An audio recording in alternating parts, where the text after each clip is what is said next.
এবার সামনে গেলেন, দেখলেন এবার তো মুশকিল।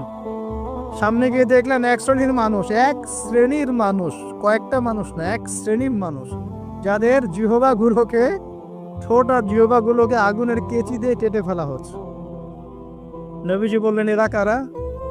রাসূল সাল্লাল্লাহু আলাইহি ওয়াসাল্লামকে বলা হচ্ছে, এরা আপনার উম্মতের সেই সব ব্যক্তি যারা ছিল ওয়ায়েজ বক্তা, আলেম ওয়ায়েজ বক্তা, যারা মানুষের সামনে দ্বীনের কথা বলতো কিন্তু নিজেরাই সেই দ্বীনের প্রতি আমল করতো না। আল্লাহ রাব্বুল আলামিন আমাকে এবং আপনাদের সবাইকে এই মর্মান্তিক শাস্তি থেকে বাঁচান। যা বলবো তার উপর আমল করার তৌফিক দান করুন, যা জানবো তার উপর আমল করার তৌফিক দান করুন।